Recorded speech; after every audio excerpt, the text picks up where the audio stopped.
À partir de 30-35 ans, la production de testostérone chez les hommes commence à décliner lentement, d'environ 1% par an. Au bout d'un moment, vers 50 ou 60 ans, il y a l'andropause. C'est lorsque les premiers symptômes apparaissent. C'est comme la ménopause pour les femmes, sauf que pour celle-ci, la production des hormones féminines n'est pas progressive, mais chute brutalement vers 50 ans. Le problème, c'est qu'aujourd'hui, les niveaux de testostérone des hommes, de tout âge, sont de plus en plus bas.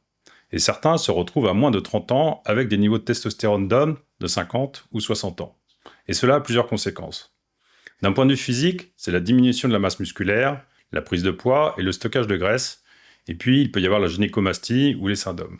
Et on a aussi plus de rides. La qualité de la peau se dégrade et on est plus pâle, on fait plus vieux. Au niveau de l'humeur, on perd en motivation et on s'isole plus facilement. C'est d'ailleurs un des symptômes reconnus de l'andropause. Et puis, il y a les risques de dépression et même d'Alzheimer et de Parkinson. Et pour la libido, naturellement, on a moins de désir, la taille du pénis et des testicules diminue, on a moins d'érections, et qui sont moins longues, et on a moins de spermatozoïdes, donc moins de fertilité. Et en bonus, la prostate grossit et les risques de cancer augmentent. C'est pour toutes ces raisons qu'il faut maximiser sa testostérone, dès le plus jeune âge.